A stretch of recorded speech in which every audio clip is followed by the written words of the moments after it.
And make healthy eating fun with Quest Nutrition products. This is over. Good evening, guys. Welcome to the TLC Unleashed Show, Hollywood Vibes, Sports, and Life with your host, Traci Lynn. We are live here. Thank you so much for being patient tonight. We started the show a little late, but we are going the full hour, so that's the exciting part. And thank you to our sponsors at Quest Nutrition. Darrian is already enjoying his Quest bar. Finished. Protein and done. And also to SWAT Fuel. Thanks, you guys. You can check them out online at www.swatfuel.com. So amazing show tonight. I'm super excited. I feel like it's a part 2 to the Valentine's Day special. I don't think it'll be that crazy, but you never know. Never know. Exactly. I don't know, right? Never say know. never. Never say never. I'd like to give a warm welcome to the show. We have Darrian Lorenzo Ferguson. Welcome. Namaste. Yes, I'm excited. Yes. So it's always fun whenever we get to talk about love. I just keep wanting to say sex first. Is that wrong? No, it leads to that, right? But it should be the opposite. Yeah. That we actually slow it down and not move too fast. Remember we talk about those energies? Yes. You know, sometimes you get into the wrong energy field and you can't get out. You know, so.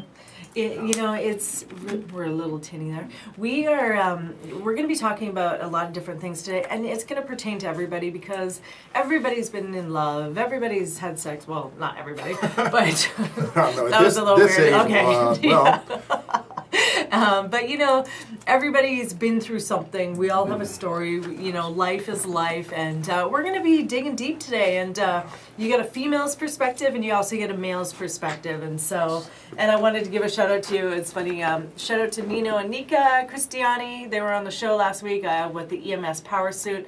Amazing. I'm actually going to be training on Friday, doing some boxing with Nino, wearing the EMS Power Suit. So it's going to be a workout, and that's going to be a weekly thing for me. So I'm super excited.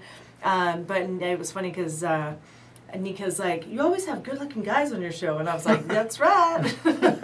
So compliment to you. Thank you. So we're going to start off. Let's just talk about life a little bit. Kind of let's give a little history of who you are and where you came from and. Okay. And what you do. So, activist, actor, Yes. and life coach. I like teaching people about life and through the mistakes that I've made. I actually like to get into the fire and then come back and tell you how hot it was. Some people don't like to get in the fire. They just like to tell you what happened. But like, oh, did you get in it? Did you experience? Oh, well, no. So-and-so said, you got to get in there. Mm-hmm. You got to feel it. I've been in the fire a few times. Yes, we trust people that's been in the fires, not people that read books and So you actually want to do both. Read the books, then get in the fire. And reading is great because obviously we're learning a lot of different things from it. But there's those people out there that can preach the talk but they've never walked it and they've never been through walk it. There's a difference. Yeah. So Yeah. afraid to walk it. It's good that we explore and expand and go through stuff. There's so many people that go into relationships and they have this attitude where I've been hurt before, I've been divorced, I've been in relationships and he cheated or she cheated or she did this, he did that, so on, so on, so on. But again, that's part of life and that's part of it. So tell us a little bit about you, Darrian. Oh man, that's pretty broad. So we got to narrow it down. Let's narrow it down. So let's talk a little bit about you and how you got into acting, how you got into life coaching, and then we'll talk about your life experiences. Okay. So I did law enforcement down in San Diego. Did law enforcement up in the Bay. Growing up in the inner city, I started seeing a lot of things. I started seeing the recidivism, and a lot of black men coming back and forth to prison. Then we was basically told that it's kind of part of of our thinking process that we're destined for crime, we're destined for all this stuff. So I just started reading, and it led me from one book to another book. It just led me into the understanding of why these people were doing this. So everybody has a why. Because like I said, it's coming from a seed. So if my dad was a criminal and he sold drugs or he hustled all the time to make money, then 9 out of 10 out of the kid seeing that is going to go that route. It's the same as welfare mom. If she has a baby through the welfare system, then 9 times out of 10 that daughter or that baby turns around to be on welfare right behind that parent. So looking at those things and stuff, I started wondering, was this just the fate of people or was it lack of knowledge to go to a higher place for yourself, to actually be better? Yeah. So when I started studying, I started breaking down these paradigms like, wow, this is not these people's fate. It's a belief system. If you change the belief system, then you can move up out of that plane of, or that area or that experience. Yes. So I start becoming more fascinated and just going deeper, like they say, the rabbit hole. Just start going deeper down the rabbit hole to figure it out, and led me to this book, to this book, to this book. And then you start listening to people's conversations, and they're doomed through their conversations. Maybe they don't have a belief system. They already start, preaching that they can't do. And once you talk like that, the energies of the universe or the energy people, you don't even meet those people. Yeah. Your reality shows up to be the very thing that you say you can't be or have. Oh yeah, our words are so powerful, and we don't realize how powerful they are. I mean, even just an example, I was at the gym today, and a thought came of a girl that's actually at the gym, May Brado. I don't know if I'm pronouncing her last name. She trains at one of the gyms I work out at. And just a phenomenal woman, and I've been following her on social media and things like that. And I thought about her, and I was like, oh, I hope she's doing well, and I hope I see her. And then all of a sudden she popped up on my Instagram. So May, if you're watching the show, I just want to give a shout out to you, because we were obviously connected today in some way. But our thoughts are so powerful. And if we're starting out as I can't and I won't and I won't, I'll try, or that's why when you said she tried at the gym yesterday, I was like, oh.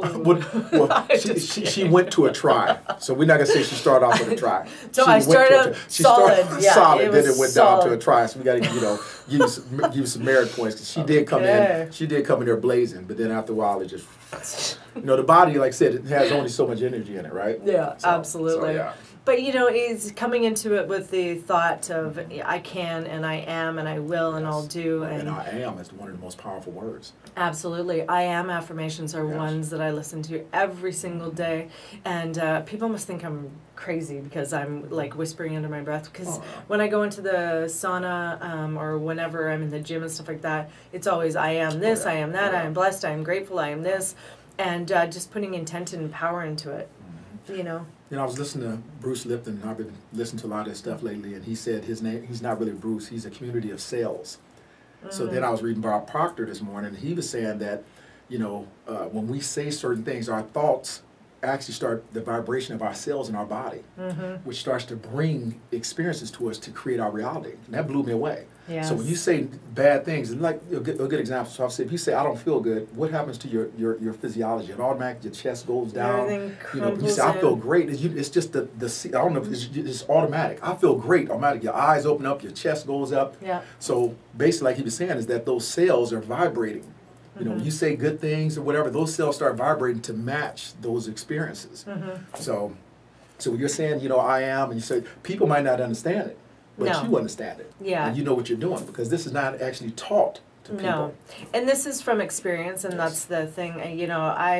It wasn't always like that for me. Growing up, there was a lot of challenges for me, and I don't sit and dwell on it. I only share with you from my experience so that I can explain to people that you can move past these barriers, and you can move past whatever you want to call it, tumultuous childhood, or the way I grew up, or, mirroring some of the things that my parents did, unfortunately, but being able to break that cycle and being able to break the habits. But we don't know what we don't know. And what I mean by that is that if you don't have the information given to you, how are you supposed to live that? And so reading is such a great thing. But our problems, as we call them in life and society, or our obstacles, adversity, whatever you want to call it, however you want to label it, those are our teachers. Oh, most definitely. And the more problems we have, the higher Yes. we can vibrate and whatever levels we can get to. It's just, providing a solution for that problem. And I don't even like to call it a problem, because it's really not. It's just setting us up for something more bigger and better, stronger, and and it's not always going to be great, and sometimes life sucks, and sometimes things will happen, but you know what, it's about thinking forward on how I'm going to grow, I'm going to learn, and I'm going to expand from this. It's funny how when things come up for me now, I actually kind of laugh, and I'm like, of course this happened. I go, okay, cool. I'll give you an example. My engine of my car blew up on the freeway, and it literally blew up. And but the thing is that I was thinking about it. Yes. I was thinking about it. I actually created that to happen because I was thinking, what if this happens? What if that happens? And I'm starting to worry. What's going to happen? And then but the whole thing, like I said, some people don't want to take credit for that. They don't want to Yeah. be like, I created this. That's the Yes. start of fixing things. I Yeah. created it. Yeah, You're like, oh, this just happened, then yeah. there's no growth. Yeah, and the power of the words again, I'd love to say this because this is what happened. The night before, so 7 hours prior, the night before I said, I really would like to get a new car. I'm going to get a new car. Thank you, universe, for the new car I'm going to get because I'm going to get a new white BMW. So what happened the next day? So as I'm driving and I started to smell smoke and I was like, I'm pretty sure that's not good. But what happened is I was thinking about, because I was worried about my car and I was thinking, oh, okay, what if it breaks down or what if this happens again or what if this problem wasn't fixed? And lo and behold, it did. So really be mindful and conscious of what you guys are thinking because it is so powerful. And I know a lot of people think this is like weird voodoo, spiritual, crappy crap, but it's really not. It's real and it's truthful. And we're gonna tie stuff into love today. Yes. We're gonna talk about relationships and what we've learned through our All of these situations. Mhm. Yeah. Yeah. Exactly. So, the funny thing is that, we get into these life experiences and we get into these relationships and we were just talking kind of behind the scenes in the green room and talking about, when we have an attachment associated to something, it's either pain or pleasure. So that's where, the relationships can come in where, say you've been married before and your marriage was unsuccessful and it was traumatic or whatever the experience was. If it was a negative experience, you're going to attach a painful experience to that. I love what Tony Robbins always says, when he's trying to help people, when he's helping people stop smoking, he gets them to actually smoke like packs of cigarettes and he's like, tell me you want to keep smoking. He's like, smoke another cigarette, do it. Yeah. And the guy's like, I don't want to smoke anymore. Yeah. He's like, oh, you don't want to smoke anymore? He's like, okay, cool. And then the guy's like, done. Breaks the habit because now you don't have pleasure attached to this smoking habit, which is so habitual. Now you have pain attached to it. So if we can attach pleasure to these experiences, and that's where forgiveness comes in, then we're able to move and grow through this. So enough about me, because I'm always talking about this stuff, and everybody always knows that I practice, and what I preach, and I just. I've learned a lot and I've been through a lot of life lessons and I'm glad I went through those situations. Yes. I really, really am. I really love one of the books that you brought here today, The 5 Languages of Love. If you guys haven't picked this up, it's great not only for like first time, like just dating, couples, right? Yeah. This is phenomenal. And even young people. I think young people should start learning this earlier because, young people are just, just out there, having intimacy or whatever, but you don't even know how to actually be in a relationship. I think a relationship should be taught almost like in school because a lot of people are not getting the education of how to actually be in a relationship. Just because you're a male or just because you're a female and I'm a male, I you hope get I'm a not male. relationship. I've been called male on Facebook a few times, but haters. So, but male, female, just because that's the our makeup, we just get in a relationship. But if we look at our childhood, and mom and dad wasn't in a relationship, or maybe dad wasn't even there. So I'm trying to get into a relationship, but I don't have the tools to actually make it work. So, but we don't pick up systems or strategies so that we can be in these relationships, so they can be. And then actually, we're showing this to our kids that we're willing to read, willing to understand how to be in a relationship. Absolutely. And then they pick up these habits. Because everything is habitual. We have habits as human beings. One thing that I really love is actually, and I don't practice going to church like religiously and stuff like that. I do like church and I do believe in God. Yes. And I do love going once in a while. But the thing is that I love about churches that they do with marriages before they happen. They actually get them to go see a counselor. Yes. And or a psychologist, whatever you want to call it. And because there's going to be things that come up. I mean, those questions that we don't ask. When you're getting into a relationship, the questions that are key, it's not about, hey, what do you like? What positions do you like? I mean, there's people, it's just ridiculous these days. It's like, what do you want to have kids? Would you like to get married? What are your 5-year goals? What do you, where do you see yourself in 2 years? Yes. Do you want to live here for the next 10 years? Do you want to live somewhere else in another country? Like all these things, because when you get into a relationship, all of a sudden now No, you're locked like, in. You're locked in. Yeah. Now you have these different belief systems, Yeah. and they're colliding with each other. yeah, So, like I said, those are the right questions to ask. Like, Yeah. hey, what are your philosophy? I'm a disciplinarian. Yeah. You might be the type of parent that, well, I'll just let my kids slide every once in a while. Yeah. That's a conflict. yeah, Or can we have that balance that sometimes I'm going to be the disciplinarian, you're going to be the loving one. Yeah. Because they need that balance. But if both of us are disciplinarians, or both of us are, loving our kids too much, then they're not getting that balance, the yin and yang, yes. which, everything needs, or, especially kids. It's very important. And, also too, having the divorce rate in this country in the last 10 It's years getting is higher up to and higher. 73%, I believe, Yeah. which is very sad. But the thing is that now we're, and then all of a sudden we have new partners. So there's blended families. Another thing about blended families, and I've actually done it twice. Yeah. And let me tell you, it's challenging, especially when Very challenging. the children aren't accepting of The partner, the yeah. new person that came Yeah, in. that's not daddy. You're That's not not my like my daddy. mommy. My Yeah. mommy doesn't wear Yeah. that. I'm like, Uh-huh. well, But she don't cook like this, I remember the first time I was wearing a bikini and my stepdaughter was like, my mom would never wear that.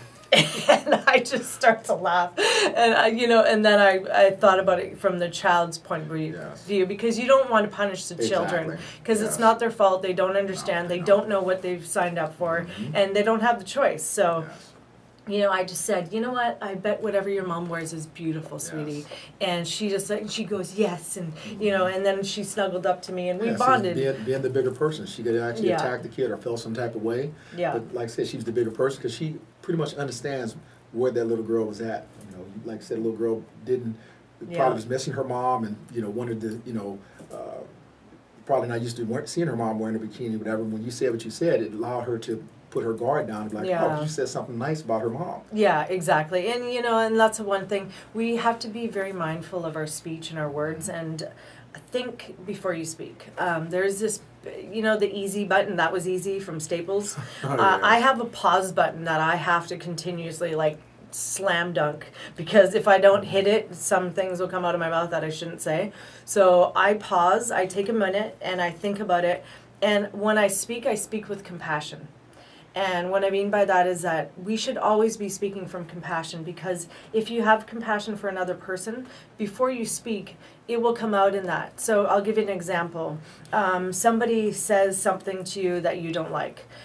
Somebody says you're not again, having compassion for this child, that her parents have been divorced. So I played the tape forward. What does this little girl feel right now? Mm-hmm. She feels threatened Yes. because I'm the new person coming in, taking her daddy's attention. I'm not her mom.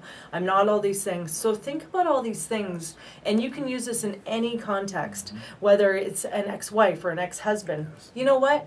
You're now, so maybe the new girlfriend is younger, or the new boyfriend is younger, or whatever. Mm-hmm. You got to think about how they're feeling. They're feeling threatened, they're feeling insecure, they're feeling, you're going to be around my children, you're going to be around, my wife now, or And my for ex-wife. for how long or forever? Yeah. They're thinking it's forever. Like, oh man, it's forever. And people So, panic, yes. and when we get into fear, we can't live in love. And Oh, so definitely. our decisions are so different when we're in fear. So with compassion, it really waters everything down, and it just gives people a different perspective to be themselves and be loving rather than being fearful, being stressed out, and being worried. I'll go deeper than that. I'll call it empathy. Yes, 'Cause empathy is a more powerful word. Empathy is you actually putting yourself in somebody else's shoes. Yes. Which is what you did. So passion is cool, but it's like, empathy is like, I'm going to actually step into your shoes, little girl, I and love see it. what you're feeling. I love it.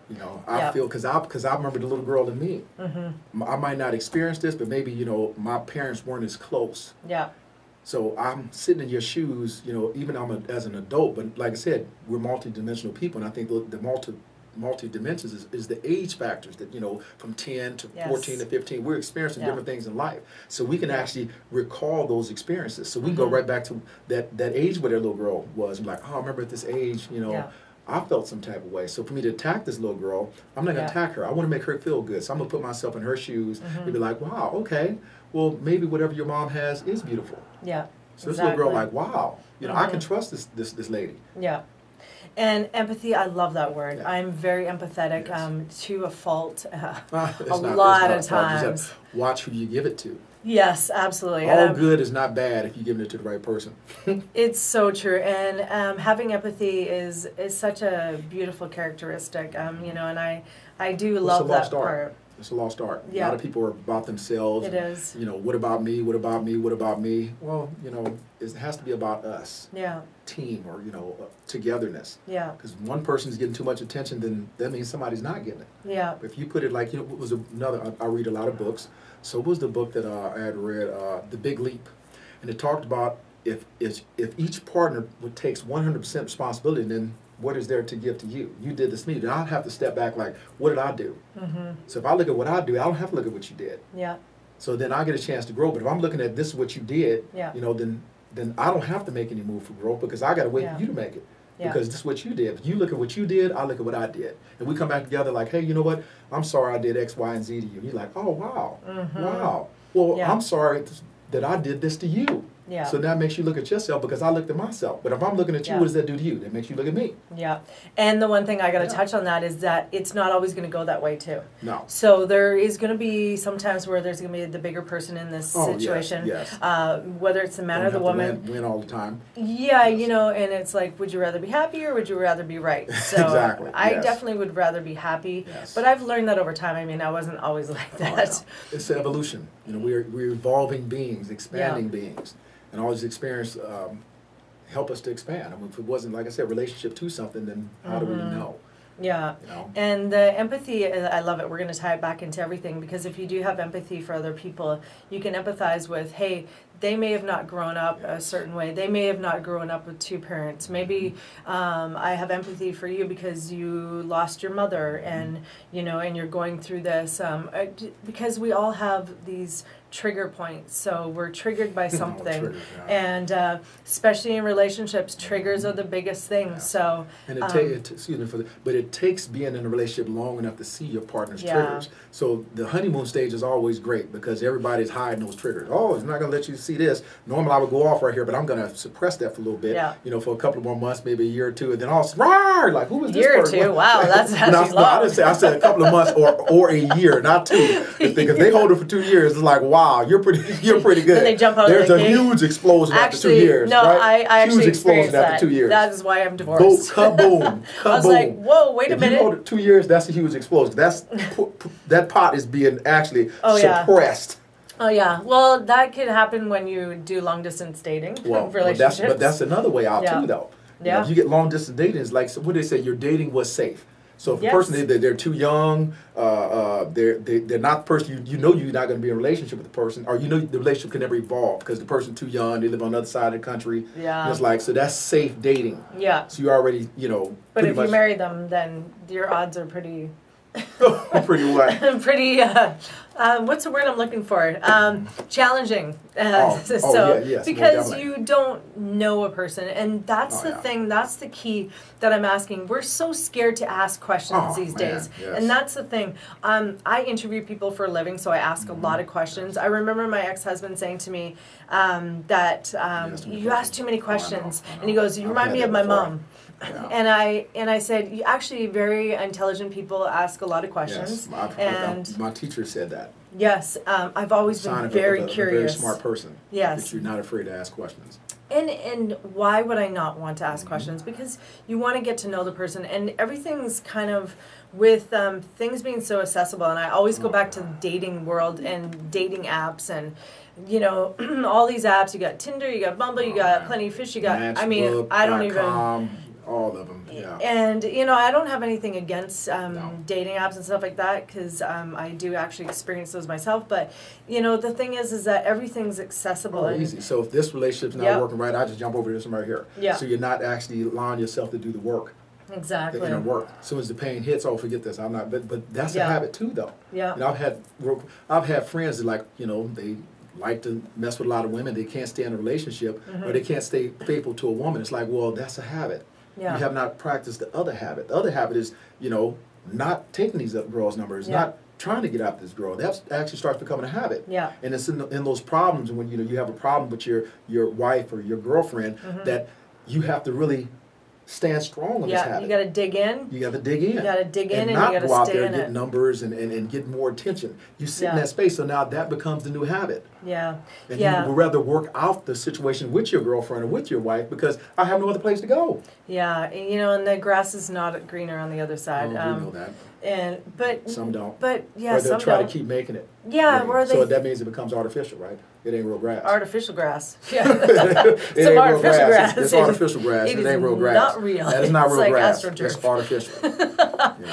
And that's the thing. So it's like, how do we stay in it to win it? So how do we stay in instead of jumping out, taking all these different options? And my counselor said to me, my marriage counselor said to me before I remember sitting there, and he was standing over top, and he started speaking for us because we were in this state where we were both like, screaming. And he's a mediator now, and it was like, F you, this, that, and it was like, and everyone was heightened, and all these things were going on. He stood over top of me, and he's like, okay, wait, I'm going to speak for you. So then he started, what I hear you saying is this, and I would like to allow you to, the space to speak, and then we both kind of just calmed down. And I remember him saying something to me, and it stuck with me for a long time. This is probably about 15 years ago. And he said to me that if you're investing, because my partner was cheating at the time, and I caught him, he said, if you're investing this energy into 4 other women, you can't give that 4 extra attention to your woman. To your wife. Yes. To your wife. Exactly. Yes, those are energies. Yes. And you're over here texting, you're hiding that, you're buying over here on the gifts, computer. hotels, all the other stuff to clothes, whatever you're buying to make, to make this situation work for you. Yeah. And so the thing is that you're detached emotionally, and as humans, and especially women, I believe that women feel it a little bit more than men because we're a little bit more emotional, a little bit, just a touch, just a tiny bit. So the thing is that I felt that, and before I even knew what was going on, I knew what was going on. And so he said, if you gave and applied that same effort, same energy that you're giving to all these other women, what would your relationship be like? And he literally broke down into tears. And the relationship dissolved shortly after. It actually wasn't my husband, but we were common law, so it was like a marriage counselor. But he said to me, I am so sorry, I never thought about it like that. And he goes, I never realized. But, I was just trying to seek these things from all these different women, and you were busy, and you weren't around, or you were this, and you were focused on your son, and blah, blah, blah. And I was like, wow, and I didn't know that. I was just going to say that. That's good that you said that because you owned up. Yeah. So a lot of women, you're just doing this to me, but there's a part to everything. There's 2 people in the party. There's 2 people in the dance. Yeah. So when you said I didn't realize that's where you start mending the relationship. Yes. Remember I said, if I'm just looking at what you did, you got to look at what I did. Yeah. But if I'm saying what I've done, I'm owning up. That's so right. 9 times out of 10 makes you own up. Yeah. But when you're steady attacking, you did this, you did now. After you get attacked sometime, listen, I got to start hitting back. Yeah. If anybody right now, if somebody came and started hitting us, whatever, we're going to eventually be like, hey, eventually you're going to start hitting back. Yeah. I'd probably start hitting back right away.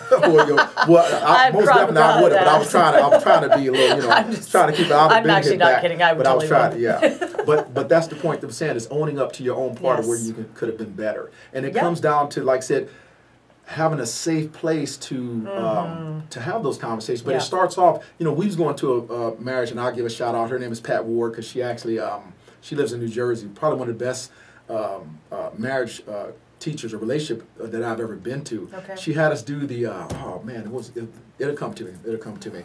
The Berkman method. Oh, yeah. Yeah, so, that's great. So the girl that I was dating, she's in the medical field. I was in the law enforcement field, so we thought different. When you broke down the Berkman, she takes time to do stuff. Doing law enforcement, I don't have time to be sitting up there asking a whole bunch of questions. So we've come from 2 different paradigms, 2 different thought processes. So I'm looking at her like, you're taking too long to do this. But when the test came out, like, wow, I see why, because that's the way you process stuff. I got to process it fast. It was how they say your mind just blows like, wow. Yeah. So like I said, giving a shout out to Pat Ward. But what she said, too, is that what we had to do is start like when you did the start of the relationship. The reason why the start of relationships are so great is because we're constantly, oh, you look so beautiful. Oh, look at how pretty your hair is. Oh, I didn't realize your eyes are that pretty. Yeah. Oh, man, you have amazing body. Yeah. Oh, man, you're this, and you're telling me, oh, man, you're just so handsome, and I just love you. I love how strong you are. We're actually building that person up. Mm-hmm. Now, what happens after a couple of months, 6, 7 months, a year? What life is happening to us, kids, whatever. Yeah. We forget about this partner on the side. So they become the person we're throwing all the punches at. Mm-hmm. You know, oh, you didn't comb your hair today. You know, you're not working out, whatever. Well, what's that stuff you eat? You trying to get fat? What's going on with you? She's like, man, you didn't do this right here. You didn't take out the trash. You didn't do this right here. You didn't buy me any flowers. Valentine's Day came by. You did this right. Yeah. Fight. So what happens to us? We start not wanting to be there. You start not wanting to be there. Yeah. So when she said every day, you should tell your partner what you think about them in a good way. You know, I think you're beautiful. I think, and that should be a lifelong thing. Yeah, and I love that's so true, and it's not corny or anything like that, because it is such a beautiful thing. It's the small things, though. It's a small thing. Yeah, you know, it's small. Don't sweat the small stuff, and that's another great book too. Oh, yes. I love it, you know, because and it goes back to the 5 languages of love, words of affirmation.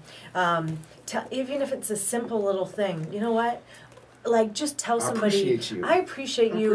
I really love when you do that. Yes. I really appreciate when you do those small things, and I notice that. Yes. And the heart knows when it's genuine. Yes, absolutely. The heart knows. If it's phony, the heart is like, yeah. Try again. That was that. And that's when people aren't trying, and like you say in the beginning, and so that's why people jump from relationship, because they like that intro feeling of all the compliments, whatever. But then when it gets to the real work, oh, I'm out.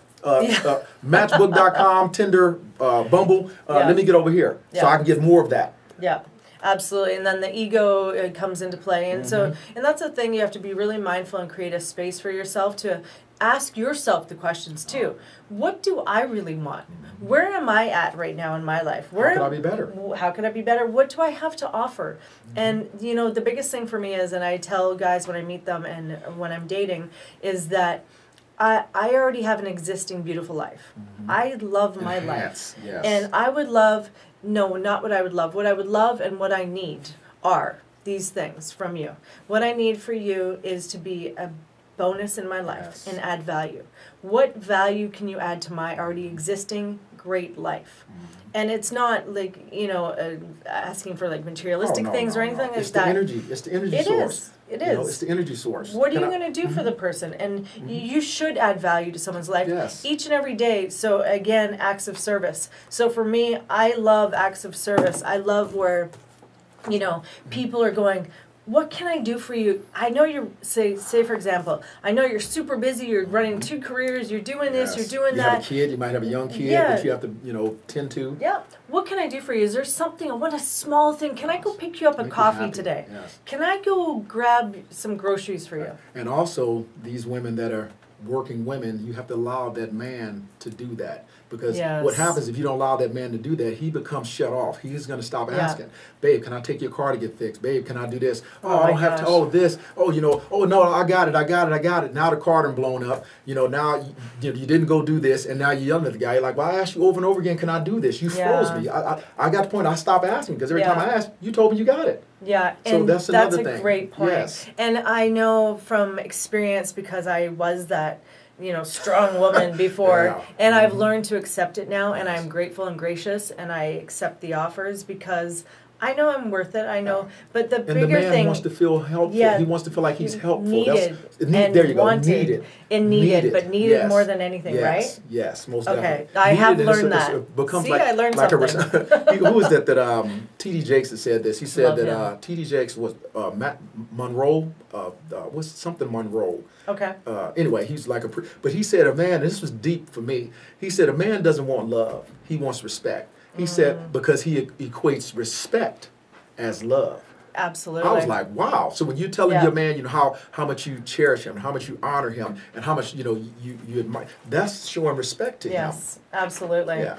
And I love that. And that's what I learned that over the years, and it was like, a man wants to, like, my girlfriend's like, I don't need to go do this for me. I was like, try accepting that for one day and see. And when you accept it, I want you to change your tone, the way you accept it. Yes. And So both right? sides, because my Yeah. tone, my kids always tell me, like, Dad, it wasn't what you, it's the way you said it. It's like, Yeah. okay. It's all in the delivery, It's folks. all in the delivery. You don't say It it right, is. they feel it. Yeah, 'cause if it's you're nice like- you can say it. I said I was going to do it. Yeah, you're like, yeah, sure you can get it. Yeah, go, exactly. Yeah, go Yeah. go Yeah. fix my car. Yeah. Yeah, exactly. I don't need you to fix it, but go fix Exactly. it. You know, Yeah. it's like, Just do it. Just do it. Just do it. thank you. Okay.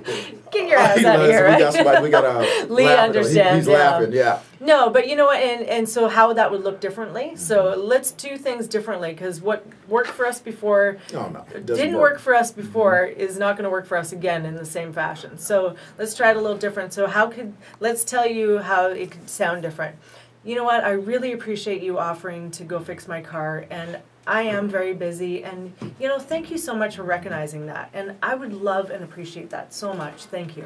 Yes. And that makes So- the guy. So now you get more of that. What do you call it? Attaboys. I mean, Yeah. we're not going to say we dogs, but every time the dog does something good, you give it a treat, but the dog keeps doing. Dog keeps. You guys are pretty much, yeah. I know your dog. I know her. Dog, Exactly. dog. I know you go over laughing. But I want to go back to a minute and talk about what you was talking about is the energies or whatever. I was teaching my son, when you have a couple, because he's a young man in love with his little girlfriend, and I was telling him, when you come back to your house, you want those energies to match. I'm already dealing with enough out in the street and life. I shouldn't have to come back into my home and battle my girlfriend or through anger and all these. I said I should be able to come back and me and her talk about the day and build each other up so we can go back out there and have a better day. Yeah, I don't want to come into that house and have another situation I got to deal with. exactly. We should be able to come to each other and lift each other up, energize each other. So when Yeah. we go back out in the world, we become, like they said, behind every good man is a good woman. Behind every good woman is a good man. That's not just a cliche. That's not just said. True. It's a truth. We build each other Yeah. up, but at the same time, we can tear each other down. Yes, absolutely. And communication is so important. And that's the thing, people, even if you're younger or older, you're in your 20s, 30s, 40s, 50s, whatever, it's the same thing. It comes back to communication. Because if you don't know what I want, or I don't know Not what even you asking. want, Not even asking. how are we supposed to make this work? And how are we supposed to, join forces and especially Become with our one, like they say, become one. yeah, How are we with supposed these to become one? personalities. But it comes back to the core values. If we don't have the same core values, say you don't want to have kids and I do, and And I'm trying to force you to have kids. right? I want to